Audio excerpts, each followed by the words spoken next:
السلام علیکم، welcome to S A voice official. تمام ویڈیو اپڈیٹس کے لیے میرے چینل کو سبسکرائب کر کے بیل نوٹیفیکیشن کو آن کر لیں۔ خالہ عذرا اپنے بھانجے عبداللطیف سے بہت پیار کرتی تھی اور وہ خالہ کے ساتھ ساتھ ان کی بیٹی کو بھی چاہتا تھا۔ ان دونوں کی چاہت کو بھانپ کر خالہ نے بیٹی کا رشتہ بھانجے سے کر دیا۔ اس رشتے پر لطیف کے والدین اور خاندان والے بھی خوش تھے کیونکہ لطیف ایک اچھا لڑکا تھا۔ رشتہ طے ہو جانے کے بعد وہ اپنی خالہ کے گھر جانے لگا کیونکہ اس کو فائزہ پسند تھی اور وہ اسی کی خاطر جاتا تھا۔ فائزہ بھی روز اس کا انتظار کرتی، اگر کسی شام وہ نہ جا پاتا تو وہ بے چین ہو جاتی۔ میٹرک کے بعد لطیف نے کالج میں داخلہ لے لیا کیونکہ خالہ چاہتی تھی کہ ان کا داماد کم از کم گریجویٹ تو ہو۔ جبکہ لطیف کے والد اسے بزنس میں لگانا چاہتے تھے، تبھی ماں نے اس کے باپ کو سمجھایا، لطیف ابھی کم سن ہے، اس کو تھوڑا سا اور سمجھدار ہو لینے دو۔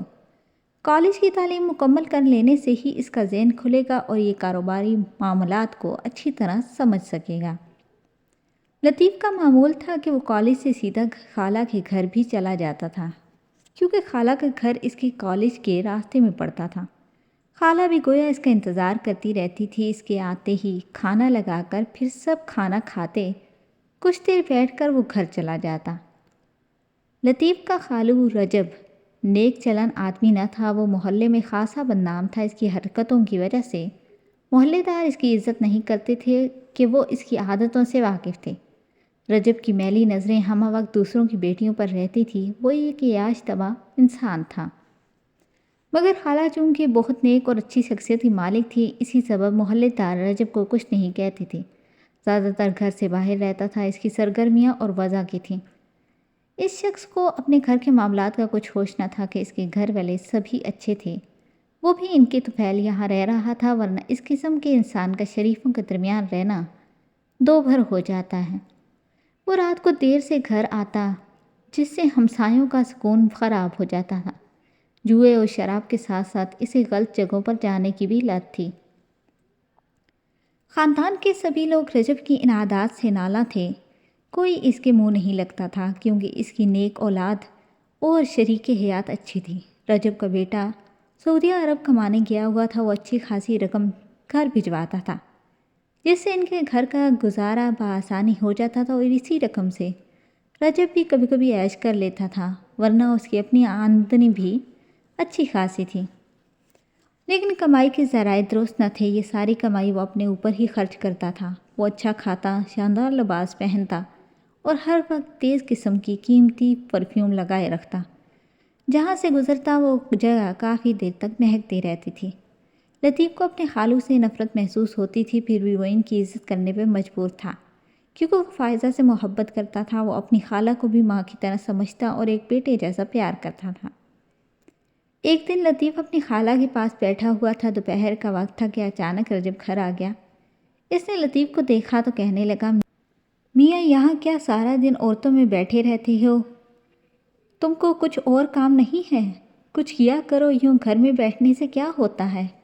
لطیف اپنے خالو کا اشارہ سمجھ گیا، اس کو بزنس کا شوق نہ تھا، مگر اب اس کا ہونے والا سسر چاہتا تھا کہ وہ کمائے، جبکہ وہ پڑھنا چاہتا تھا۔ اس نے بادل نخواستہ پڑھائی کا ارادہ ترک کیا اور باپ سے کہا کہ وہ جنرل اسٹور کھولنا چاہتا ہے۔ باپ نے سوچا کہ چلو یہ بھی ٹھیک ہے، اس عمر سے ہی کچھ کمانا تو سیکھ لے۔ باپ نے بیٹے سے کہا کوئی اچھی دکان کسی اچھی جگہ پر دیکھو اور اسٹور کھول لو۔ لطیف نے کافی کوشش کے بعد خالہ کے گھر سے نزدیک ایک کشادہ دکان ڈھونڈ لی جو کرائے کے لیے خالی تھی۔ اس نے باپ کو دکان دکھائی، ساتھ سڑک ہونے کے باوجود وہاں کوئی دوسرا جنرل اسٹور نہ تھا۔ لطیف کے والد نے پیسے ادا کر کے 3 سال کے معاہدے پر دکان کرائے پر لے لی اور بیٹے کو جنرل اسٹور کھلوا دیا۔ لطیف نے جنرل اسٹور کو چلانے کے لیے دن رات ایک کر دیا، محنت پھل دیتی ہے، اس کا اسٹور بھی دنوں میں مشہور ہو گیا، بزنس اور منافع بڑھنے لگا۔ اس کے والد بہت خوش تھے، مگر وہ بیٹے سے کمائی کا ایک تھیلا بھی نہ لیتے تھے۔ وہ کہتے تھے کہ تم آمدن اپنے پاس رکھو، یہ روپیہ تمہاری شادی میں کام آئے گا۔ دکان چونکہ خالہ کے محلے میں تھی، لہٰذا اس کا یہ بھی فائدہ تھا کہ سستانے کو جی چاہتا تو خالہ کے گھر جاتا، وہ اپنی منگیتر سے کم خالہ سے زیادہ باتیں کیا کرتا۔ خالہ جانتی تھی کہ وہ اپنی منگیتر کے لیے اس گھر میں آتا ہے، وہ اس کے لیے دوپہر کا کھانا بنا کر رکھتی تھی۔ وہ کھانے کے بہانے 2 گھڑی فائزہ کا دیدار بھی کر جاتا تھا، اس طرح اس کی منگیتر دن بھر خوش رہتی تھی۔ رجب خالو کی عادتیں اگر لطیف کو ناپسند تھی تو خالو کی بھی اس کا اپنے گھر آنا جانا پسند نہ تھا۔ منہ سے کچھ نہ کہتا لیکن جب بھی لطیف کو اپنے گھر آتے دیکھتا بات بے بات بگڑنے لگتا تھا اور بلا وجہ شور ڈال دیتا تھا، جس باعث لطیف کو بڑی سبکی محسوس ہوتی تھی۔ وہ سر جھکائے خالہ کے گھر سے نکل جاتا، سوچتا تھا کہ اگر ابھی اس کے خالو کا یہ رویہ تو خدا جانے سسر بن جانے کے بعد وہ کیا کرے گا۔ جب ایسا بار بار ہونے لگا تو لطیف بہت پریشان رہنے لگا، کیونکہ وہ جب بھی جاتا رجب کسی نہ کسی بہانے اس کی بے عزتی کر دیتا۔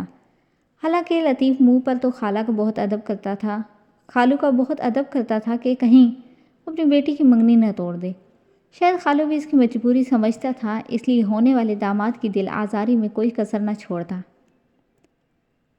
رجب جو بھی برے کام کرتا، لوگ اگر لطیف سے تذکرہ کرتے وہ شرمندہ ہو کر سر جھکا لیتا۔ سارا محلہ اس وجہ سے بھی اسے جان گیا تھا کہ اس کا جنرل اسٹور اس محلے میں تھا اور محلے کے زیادہ تر گھرانے لطیف کے اخلاق اور ایمانداری کی وجہ سے سودا اس کے اسٹور سے لیتے تھے، تاکہ اب وہ سسر کی وجہ سے پریشان رہنے لگا تھا۔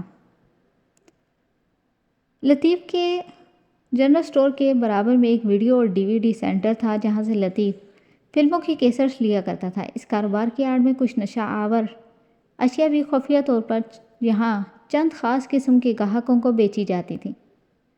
رجب جب بھی اس سینٹر پہ آتا، اس کی گاڑی میں کوئی نہ کوئی غلط قسم کی لڑکی یا عورت بیٹھی ہوتی۔ یہ دیکھ کر لطیف کو تو شرم آ جاتی، مگر اس کے خالو کو بالکل بھی لحاظ نہ آتا کہ کم از کم گاڑی تو لطیف کے جنرل اسٹور سے کچھ دوری پر کھڑی کر دوں، آخر یہ میرا ہونے والا داماد ہے۔ یہ سچ ہے کہ برا آدمی دیدہ دلیر بھی ہوتا ہے۔ اس کا ثبوت اس واقعے سے ملا کہ محلے میں ایک غریب بیوہ عورت رہتی تھی، جس کا گھر لطیف کے جنرل اسٹور کے نزدیک تھا۔ یہ عورت اکثر راشن اس کے اسٹور سے لیتی تھی۔ لطیف کو پتہ تھا یہ غریب بیوہ عورت ہے، وہ اس کو رعایتی قیمت پر راشن دینے لگا تھا، اور جب اس بیوہ عورت کے پاس رقم نہ ہوتی تو ادھار پر بھی اشیاء دے دیا کرتا تھا۔ اتفاق سے بیوہ عورت بیمار ہو گئی تو اس کی بیٹی، جس کا نام مسرت تھا، اسٹور پر ضروریات زندگی سے متعلق اشیاء لینے آنے لگی۔ بوڑھی بیوہ کی بیٹی ہونے کے ناطے وہ اس یتیم لڑکی کے ساتھ بھی شفقت سے پیش آتا۔ وہ لڑکی خوش ہو جاتی اور کہتی کہ میرا کوئی بھائی نہیں ہے تو میں آپ کو ہی بھائی سمجھتی ہوں۔ یہ لڑکی 8ویں پاس اور نہایت بھولی بھالی تھی۔ اس میں زمانے کی چالاکیاں نہیں تھی، مگر وہ باتونی بہت تھی۔ اپنے گھر کے سب دکھ سکھ، ماں کی بیماری کی باتیں، غریبی کے حالات سبھی لطیف سے کہہ دیا کرتی تھی۔ اس طرح سے وہ اس کو اپنا ہمراز سمجھتی تھی۔ اب جب بھی لطیف اپنے خالو کی بدسلوکی سے دل گرفتہ ہوتا، لڑکی اس کی کیفیت کو بھانپ جاتی اور کہتی، بھائی لطیف، آج کیوں منہ لٹکائے بیٹھی ہو؟ کیا بکری نہیں ہوئی؟ وہ کہتا، بکری تو بہت ہوئی ہے، مگر ایک آدمی کے سلوک سے تنگ ہوں، اور وہ میرا خالو ہے۔ اس طرح گویا اس نے بھی مسرت کو اپنا ہمراز بنا لیا۔ جب خالو سے خفا ہوتا، مسرت کے سامنے اسے برا بھلا کہہ کر شانت ہو جاتا، اور وہ لڑکی اس کو تسلی دیتی کہ تم دیکھا نہ کرو، بعض رشتہ دار ایسے ہی بس دکھ دینے والے ہی ہوتے ہیں۔ جب بھی کبھی لطیف کو کسی برتن یا کسی شے کی ضرورت ہوتی یا کوئی مہمان قسم کا دوست آ جاتا تو وہ مسرت کے گھر سے چائے بنوا لیتا یا برتن منگوا لیتا تھا۔ یہ لوگ پڑوسی ہونے کے ناطے اس کا خیال رکھتے تھے۔ مسرت دن میں ایک بار ضرور لطیف کی دکان پر آنے لگی تھی۔ گھر والے اسے روکتے تو وہ نہ مانتی اور کہتی کہ میں نے تو لطیف کو بھائی بنایا ہوا ہے۔ لطیف نے بھی کئی بار اسے سمجھایا کہ دیکھو، بھائی صرف اپنا سگا بھائی ہی ہوتا ہے، میری منگنی ہو چکی ہے، لہٰذا تم میرے پاس زیادہ نہ آیا کرو، کہیں میرے خالو کو برا نہ لگ جائے۔ مگر وہ یہ باتیں ایک کان سے سنتی اور دوسرے کان سے اڑا دیتی۔ تب ہی ایک دن اس نے ہنس کر کہا، چلو بھائی نہ صحیح، ہم اچھے پڑوسی اور اچھے دوست تو ہو سکتے ہیں۔ اب یہ ہوتا کہ جب بھی مسرت آتی، کوئی بات کرتی، لطیف فوراً اس سے اپنی منگیتر کی باتیں شروع کر دیتا، تاکہ اس کا دل صاف رہے اور کوئی دوسرا خیال اس کے دل میں جنم نہ لے سکے۔ ایک دن جب خالو نے اس کو مسرت سے باتیں کرتے ہوئے دیکھ لیا، شام کو وہ دوبارہ اسٹور پر آیا اور کہا، ذرا اس لڑکی کو بلوانا، میں نے اس سے کوئی ضروری بات کرنی ہے۔ اگرچہ لطیف کا ماتھا ٹھنکا، مگر وہ اسٹور پر بیٹھ کر خالو سے نہیں الجھ سکتا تھا۔ اس نے ملازم لڑکی کو مسرت کے گھر بھیجا اور اسے آنے کا کہا۔ جب وہ آ گئی تو خالو نے کار کی چابی لطیف کو دے کر کہا، اپنی ماں کو لے آؤ۔ لطیف بیچارہ گھبرا گیا کہ خدا جانے یہ شخص کیا جھگڑا کرنے والا ہے۔ وہ کار کی چابی لے کر گھر چلا گیا۔ گھر میں ماں موجود نہ تھی، کسی رشتہ دار سے ملنے گئی ہوئی تھی۔ وہ وہاں چلا گیا جہاں ماں گئی تھی، تاکہ اپنے ساتھ لے جائے، کیونکہ وہاں خالو انتظار کر رہا تھا۔ جب وہ ماں کو خالہ کے گھر اتار کر اسٹور پر لوٹا تو وہاں خالو موجود تھے، مگر مسرت نہیں تھی، وہ اپنے گھر جا چکی تھی۔ لطیف دل میں ڈر رہا تھا کہ ضرور خالو نے مسرت کو ڈانٹا ہوگا، ڈانٹ ڈپٹ کے بعد گھر بھیج دیا ہوگا کہ تم اسٹور پر روز آتی ہو، آئندہ مت آنا۔ بس ایسے ہی خیالات لیے وہ سوچتا رہا کہ اب جب مسرت آئے گی تو پتہ چلے گا خالو نے اسے کیوں بلایا تھا۔ اس روز اسی فکر میں وہ دکان جلدی بند کر کے گھر چلا گیا۔ دوسرے روز رات زیادہ جاگنے کی وجہ سے دکان پر بیٹھا تھا کہ سو گیا۔ اچانک وہ ہڑبڑا کر جاگا تو دیکھا سامنے مسرت کھڑی تھی۔ پھر وہ بے بسی سے رونے لگی۔ پہلی بار اس نے مسرت سے کہا کہ یہاں کھڑی رہ کر رونا دھونا مت کرو، کوئی گاہک آ گیا تو کیا سوچے گا، ادھر کیبن میں چل کر بیٹھو اور مجھے بتاؤ کہ کل خالو نے تم سے کیا کہا ہے جو آج اتنے غصے میں ہو۔ مسرت کیبن میں چلی گئی اور اس نے جو بات لطیف کو بتائی سن کر اس کے پیروں تلے سے زمین نکل گئی۔ وہ سوچ بھی نہ سکتا تھا کہ اس کا خالو اتنا گر سکتا ہے۔ کل اس کو اسٹور سے روانہ کرنے کے بعد خالو مسرت کو اسی جگہ لے بیٹھا۔ وہ نادان تھی کہ لطیف اپنی والدہ کو لے کر یہیں آئے گا۔ رجب نے مسرت سے کہا کہ مجھے تم سے ضروری بات کرنی ہے، اور پھر اس نے جو بات کہی وہ بتانے کے لائق نہیں تھی۔ لطیف نے دھوکے سے بلوا کر اسے خالو کے حوالے نہیں کیا تھا۔ سادہ لوہے میں اسے خالو کے پاس اسٹور میں کاؤنٹر کے پاس چھوڑ کر چلا گیا تھا۔ یہ خالو ہی تھا جو اسے کیبن تک لایا۔ اس بیچاری لڑکی نے تو اس سے پہلے کبھی کیبن کے اندر جھانکا تک نہیں تھا۔ جس گھٹیا پن کا خالو نے ثبوت دیا، صدمے سے لطیف کے حواس جاتے رہے۔ لڑکی تو رو رہی تھی، وہ بھی رو پڑا۔ سوچا لاکھ منگیتر سے محبت صحیح، لیکن ایسے گھٹیا آدمی سے ناتا نہ ہی بندھے تو بہتر ہے۔ لہٰذا اس نے گھر جا کر ماں کو بتا دیا کہ خالو اس لائق نہیں کہ اس کو اپنا سسر بناؤ۔ اگلے دن لطیف اور اس کی ماں مسرت کے گھر اس سے معذرت کرنے گئے تو اس کی بوڑھی بیوہ ماں پھپھ کر رو پڑی۔ بولی، میں نے تو لطیف کو نیک پڑوسی جان کر ایک بیٹی کی طرح سمجھا اور خیال کیا، لیکن اس نے یہ ہمارے ساتھ کیا کر دیا کہ میری بیٹی کو اپنے بدمعاش خالو کے حوالے کر کے چلا گیا۔ اب جو نقصان ہمارا ہوا ہے اسے میں کیسے بھروں گی؟ دنیا میں عزت ہے تو سب کچھ ہے، وہی نہ رہے تو انسان کے لیے اچھا ہے کہ وہ مر جائے۔ لطیف اس شریف عورت کی باتوں میں اتنا شرمندہ ہوا کہ اس کے پیر پکڑ کر معافی مانگی، اور اس کی ماں نے مسرت کو گلے لگا کر کہا، بیٹی تم رو مت، اگر تمہارا کوئی نہیں ہے تو ہم تمہارے ساتھ ہیں۔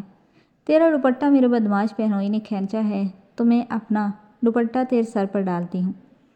تمہارے ساتھ جو المیہ ہوا میرے نادان لڑکی کی غفلت سے ہوا ہے، اس لیے اب میں ہی تمہارا نقصان بھروں گی۔